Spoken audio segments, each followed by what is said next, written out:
Hello, everyone. I hope you're doing well today. Welcome to the Nehemiah School of Influence and National Transformation. How you doing? It's been 5 weeks since we started, and it's really been a transformative time. I hope that it's been instructive for you. Tell me how you're feeling.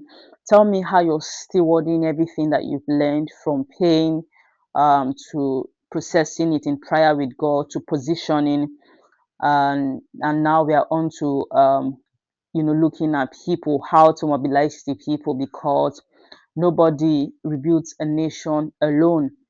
And so this is the fifth week, and we'll look at two modules. We'll look at people, and also we also look at planning.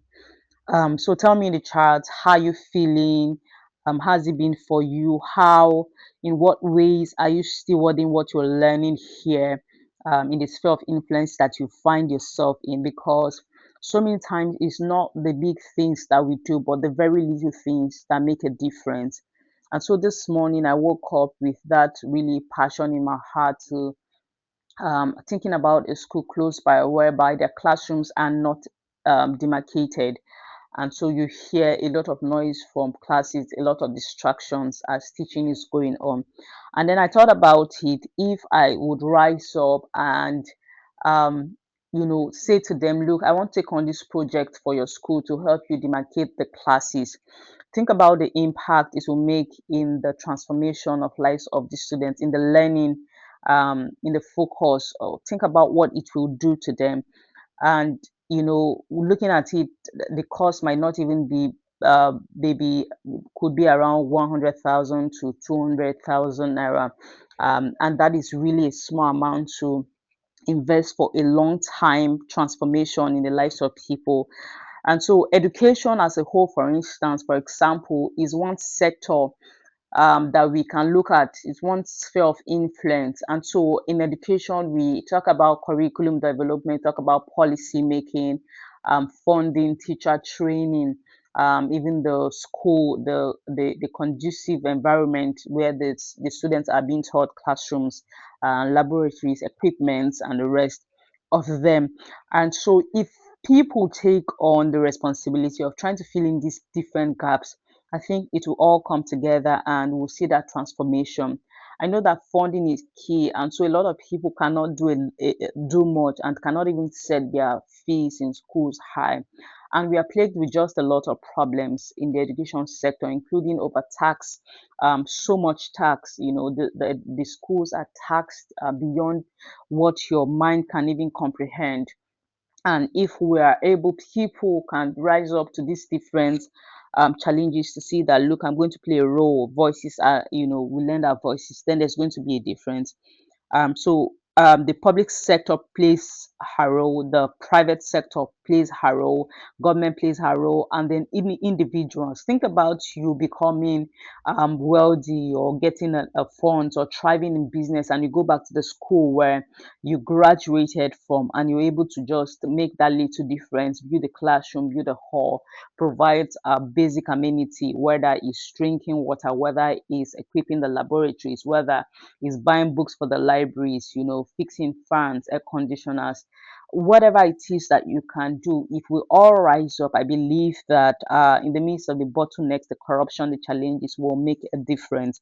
And so we know that the whole essence of this school, is that God has placed you in a position for such a time as this, and you can leverage your resources. Sometimes um, you don't even have the finances, the funding, but you can leverage the resources. For instance, local government council ward can give you a hall to use for training people so many times for free, if you're able to just say, look, partner with us on this thing we are doing.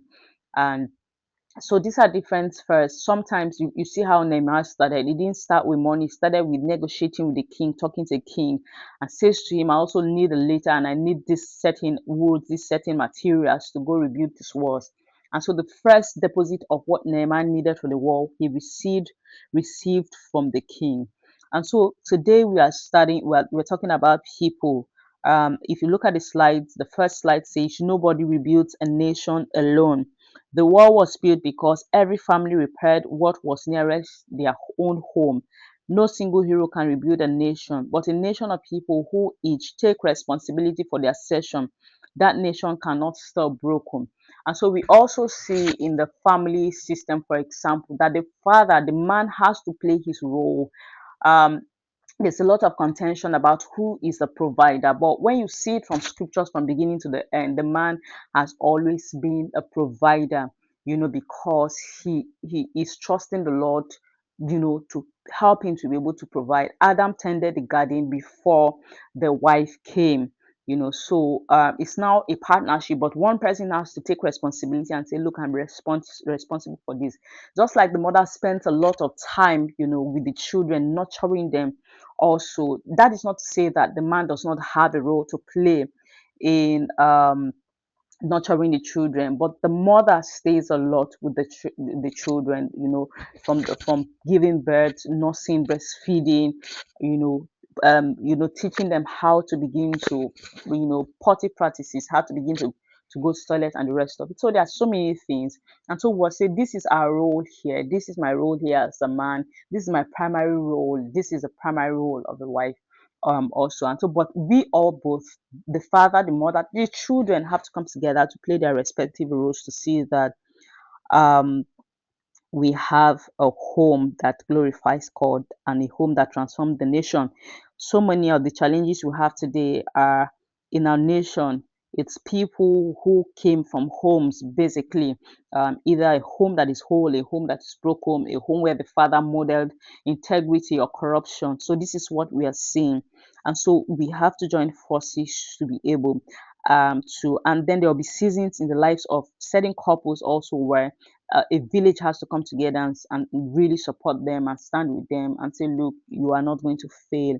And so everybody has to play their respective roles. And so, as much as this will transform you personally, you must know that this school is for national transformation.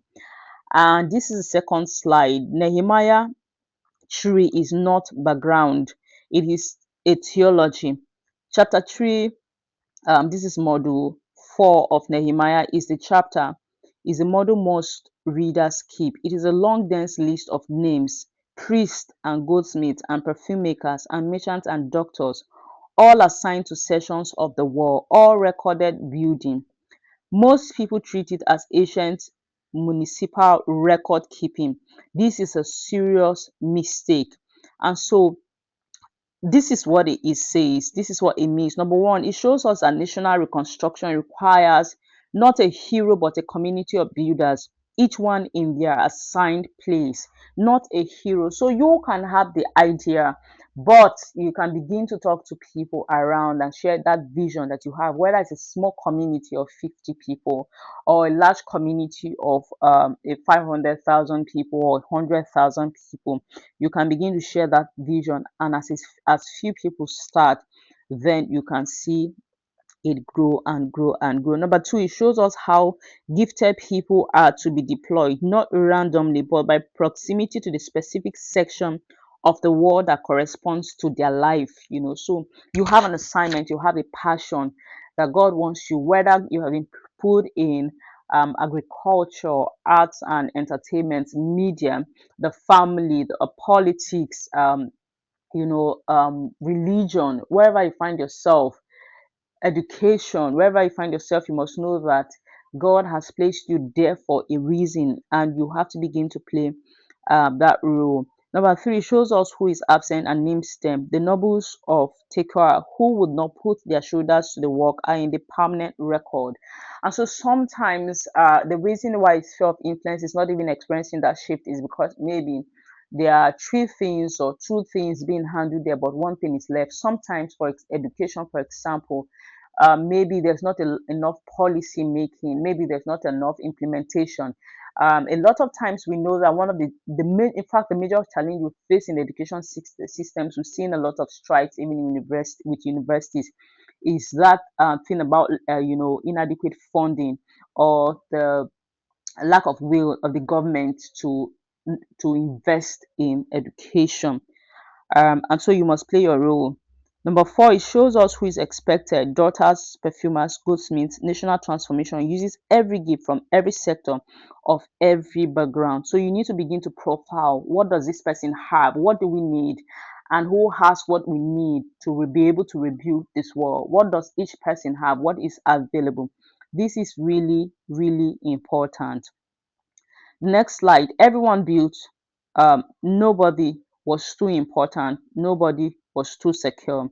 The most striking feature of the builder list is its radically inclusivity. The high priest and his fellow priests were there. The goldsmiths were there. The perfume makers were there. The daughters were there. The merchants were there. The first is around the high priest in it says that they led the priest in rebuilding the sheep gate. Nobody was too important to pick up a trowel. And then verse 8 says, the goldsmiths, their craft was precious metals, not mercury, but they built anyway. Every gift has a wall. Verse 8 also talks about the perfumers, makers of fragrance, rebuilding stone walls. Your original calling does not disqualify you from the national assignment. Verse 12 talks about the daughters in a culture that rarely recorded women's contribution. Nehemiah wrote them in. Every builder matters. Every builder matters. The merchants, commerce, and construction in the same hands. Economic actors are nation builders too. They are nation builders too. People who sell, exchange goods, and services for money. They are nation builders too. The nobles who refused, verse 5, recorded for their absence in national transformation. Title without contribution is a liability, not an asset. And so, what role are you playing in the transformation of this nation, or trying to keep it corrupt the way it is? Uh, 24 hours ago, I read about a school that insisted that people pay the examiner in the ongoing WAEC, I think 5,000 naira each to be able to be allowed to get their scripts submitted, and the principal agreed to read, the examiner agreed to, the school agreed to read. I don't think that if the school had refused it, the examiner would have had any choice. And so there are these gaps that needs to be filled in places where righteous people of integrity will really rise and say no. How is it even possible that in system everyone is corrupt? That's because a few people are not lending their voice to what is right. Principle number two, repair the section nearest your own home. Call people the section of the wall nearest their home. The closer the assignment is to their existing life, their neighborhood, their sphere, their mountains, the more naturally their strength, creativity, and endurance will flow into it. Proximity is not convenience, it is calling. Have you ever wondered why, when people are to contest for election, I can't leave my local government area to go contest in another local government area? No one will vote for me, and I will not even be allowed. And have you ever wondered why I cannot leave my state, except maybe by marital alliance? I cannot leave my state, to go to another state where I'm not an indigent to contest an election. The only position in our nation where someone can become something from any part of the country is really is the presidency, and this is because he has just to is overwatching the entire country. And so we look at the House of Senate, House of Rep. This is all reflections of how important it is for people to carry the burden of their own people, and for people who understand the burden of their own people to rise up to the task. And so the challenges that we have in our nation today also is the fact that people who um, belong to a certain community have not risen up to that responsibility, and they're waiting for saviors from outside. But meanwhile, saviors are meant to arise from that community. And so I'm going to take the quote again. Call people to the section of the world nearest your own home. The closer the assignment is to their existing life, their neighborhood, their sphere, their mountain, the more naturally their strength, creativity, and endurance will flow into it. Proximity is not convenience, it is calling. So even when people employ big organizations, sometimes even the UN employ people to work, or try to get volunteer staff. They like people who are members of that community to really be the ones to be trained and employed for that position. So this is really important. So there are people in your office, there are people in your home, in your neighborhood, on your street, in your workplace, your sphere of influence, whether it's media, entertainment, arts, education, religion, family, agriculture, whatever it is. There are people that you can speak to and say, this is my vision, this is the problem that I see, and this is the vision I have for bringing a solution. This is very important. And so practically, um, eliminates coordination cost. If everyone is working on their own session, they need no central direction to know where to stand or what to do. As a teacher in the classroom, there's so much you can do. There's transformation that you can make happen in the lives of people. You don't teach as though you are just fulfilling a responsibility. You teach as though you are transforming a nation and you're transforming lives, thereby transforming a people and a nation. You teach with a sense of mission. That's how you teach. That's how you take that assignment, as a sense of mission to transform the minds of people and transform the lives. There's never been a time when I stepped into a class and just taught what I was supposed to teach. In the midst of that, I have that 2 minutes, that 5 minutes to really plant seed in the heart of a child. So this is important. Motivationally, this creates intrinsic rather than intrinsic investment. When you are building a wall in front of your own house, failure is personal. Excellence is personal. When you are building a wall in front of your own house, failure is personal. Excellence is personal. In your family, in your home, in your community, in your vicinity. This is very, very important. If you want a lot of things done, then you need to get people who are in the same sphere with you a lot of times, in the same community with you a lot of time, and just share the vision, paint the picture to them, and they will run with it. People don't mind bringing in their resources and giving their time if they are convinced that this will transform the community, not just their lives, a lot of times. So spiritually, this is statement about calling. You are not assigned randomly. The session nearest your home, your house, is the session your life has already been preparing you to build. So we all have experiences. We all have been faced with challenges in our lives. We all have gone through some trainings that have prepared us for the assignment that we see before us, and we have to begin to leverage this to really, really make a difference. Sometimes your name might not carry that assignment, not carry that difference you have made, but you go back, you sleep well, knowing that you were the one who engineered this transformation, or you were part of it. Principle number 3: only one model can rebuild a nation. Model 1: leadership of accumulation, the Nigeria default. The leader accumulates followers, people whose engagement with the work is mediated entirely through their relationship with the leader. When the leader is present, inspired, energized, the work moves. When the leader is absent, uncertain, or depleted, the work stalls. We build around personal loyalty, not around shared mission. We build platforms, not pipelines. We gather crowds, not coalitions.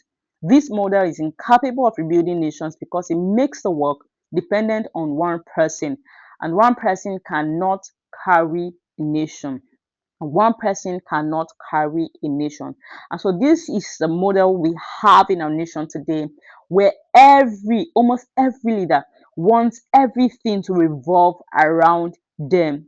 People want their lives to be used for their own personal um, aggrandizement. But it's important that these leaders produce other leaders and see that they take their wars, in the community that they represent, on the state that they represent. And so when the leader is absent or certain or depleted, the work stores.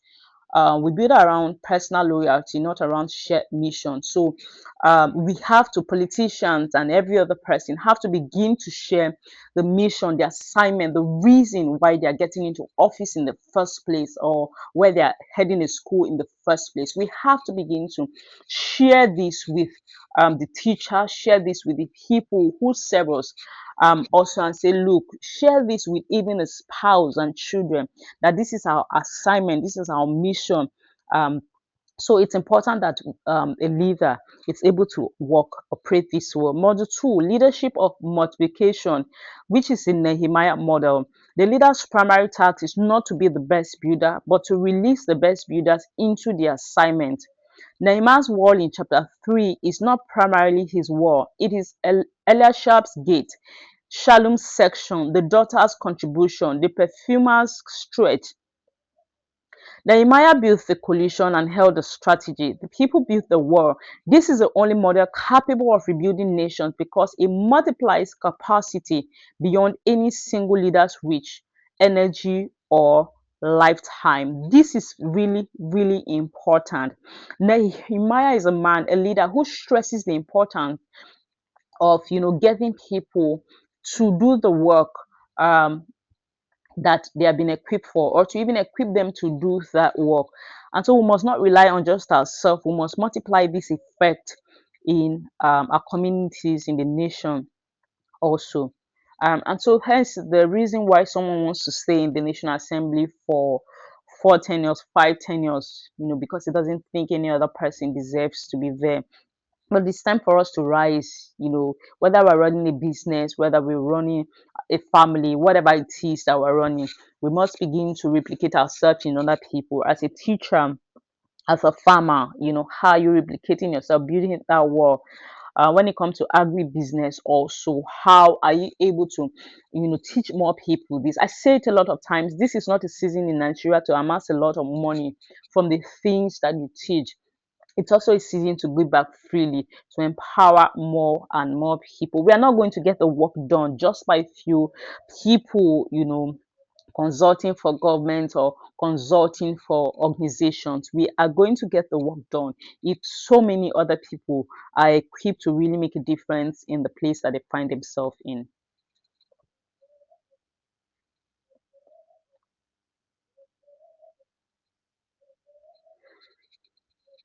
So, how can we apply this? Three questions every nation builder must answer. Who is already building in my space? In Nehemiah chapter 3, we see the list. Before creating new structures and assembling new teams, identify who is already doing the work. They exist, they are scattered, unconnected, often unaware of each other. One of the most powerful things a leader can do is to become the connector, not the creator of the movement. Map the existing builders first. I'm going to say this again. I'm going to read this again. Who is already building in my space, in my sphere of influence? Before creating new structures and assembling new teams, identify who is already doing the work. They exist, they are scattered, unconnected, often unaware of each other. One of the most powerful things a leader can do is become the connector, not the creator of the movement. Map the existing builders. First, Nehemiah did not think about himself. He just wanted the work to be done, and he knew that he needed people who connected with that mission to help him to accomplish the vision.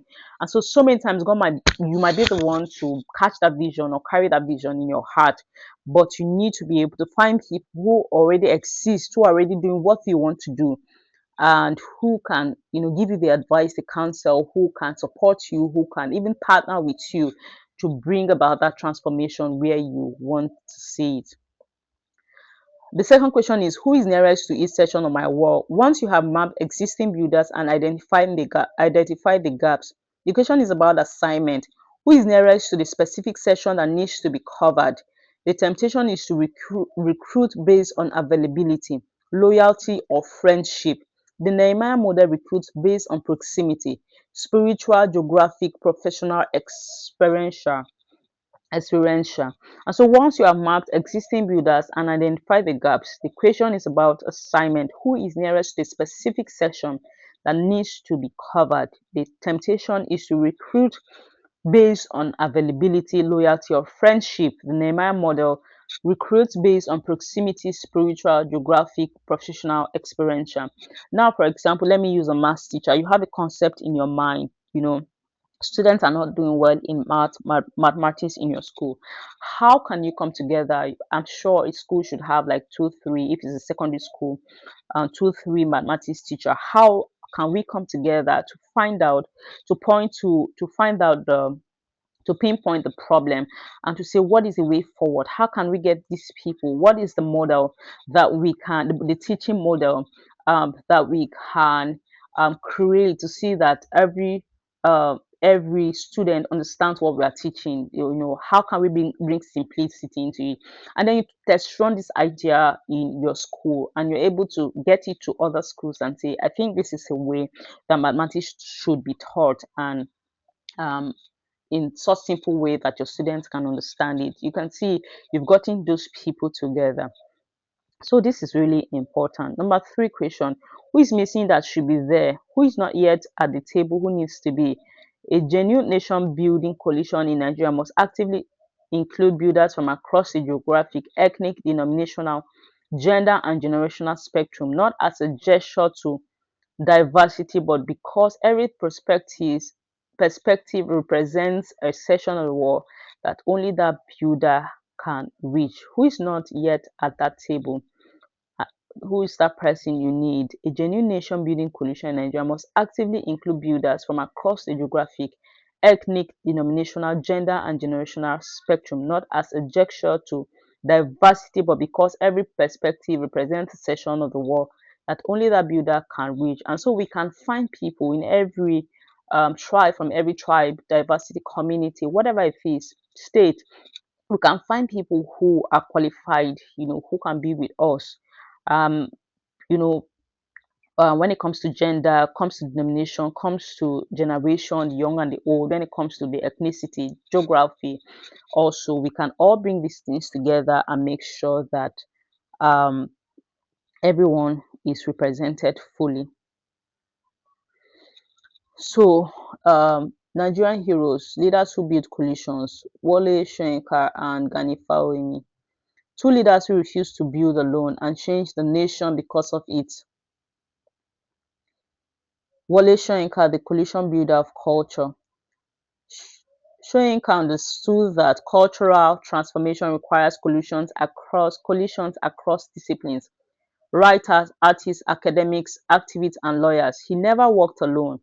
His resistance to military rule in Nigeria was built through networks of civil society, international literary communities, and fellow activists. His 1994 Geneva Accord on Nigeria's crisis mobilized an international coalition.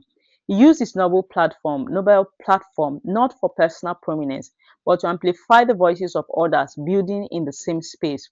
The proximity principle, his section was culture and leaders, and he never left it.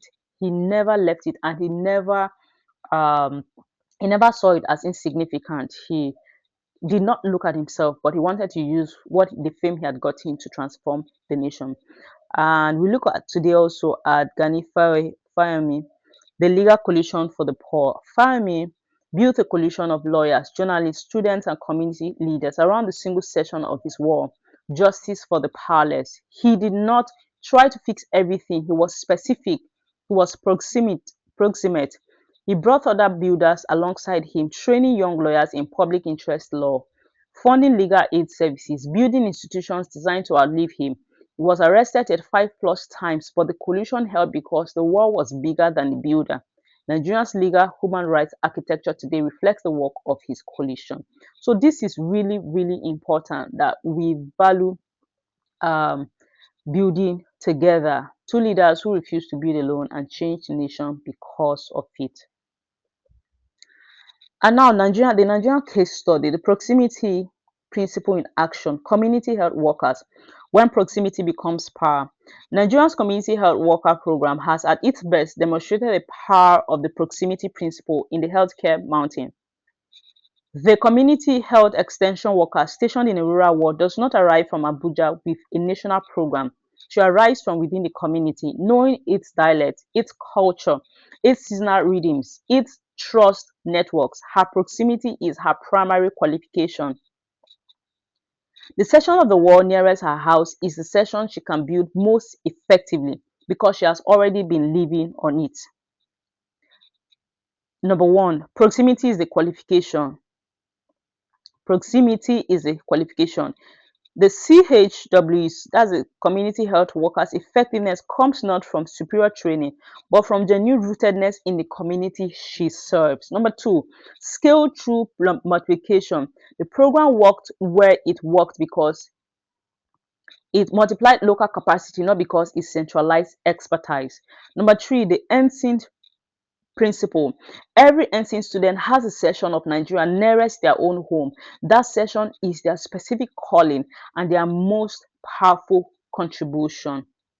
Think about it. There are children in your neighborhood who can't read, but go to school. What about putting them up every Friday evenings or every Saturdays if you cannot do it every evening? Every Friday evenings, every Saturdays, and sometimes every Sunday evenings to be able to teach them how to read. How can we play our roles in the most simple way that we can to transform a life, and that life goes forward to transform more lives, and we become a nation that is transformed. So NSINT is the collision. You are the builder. NSINT was not built to create followers of Comfort Michael Sule. It was built to identify, connect, and deploy builders, each to the section of Nigeria's broken wall that is nearest their own home. Number one, identify your session. Which mountain, which specific pain point within that mountain. That is your wall session, not the most impressive wall, the nearest one. Number two, find your fellow builders. Who else is already building in your specific session? Before creating new structures, connect with people. You are not the first person at this wall. Number three, build, don't accumulate. As you build, train others to build. Release them into their sections. The goal is not a platform, it is a rebuilt wall, stone by stone, person by person. Number four, let NSIT connect you. NSIT community is a coalition of builders across all 7 mountains. One of its primary purpose is to connect builders who should know each other. So as we close the day on week 4 people, the next session was prepared by his daughters. Nehemiah 3 verse 12. Reflection questions for week 4. Which section of Nigeria's broken wall is nearest your home, your mountain, your community, your sphere? Are you operating from the accumulation model or the multiplication model? What will it take to shift? Number 3, who are the builders already working in your session that you should know but don't know? Number 4, who is missing from your coalition that belongs there? What barrier is keeping them out? So NSINT is identifying builders, assigning sessions, rebuilding the nation, one wall at a time. And we always say from one life to another. So today I would like you, as you listen to this, rewatch this video, tell me in the comment section what caught your heart, what one thing you took away. How can you summarize what you have learned today? And tell me if you're going to be speaking to people this week to see that they help you accomplish that vision God has put in your heart, one word at a time. Please let more people know about this school. And this is a last cohort. This is the first and last cohort for this year, and we know that the next cohort will be really stronger, and we'll have more people also. And so go reward the videos from pain, people, prayer, positioning. It's going to really transform you. And don't forget to do your assignment. These reflection questions are meant to be answered and sent in. This will help you a lot. And look forward to the next class, which is on planning, and you're going to really love it. God bless you. Enjoy the rest of your day.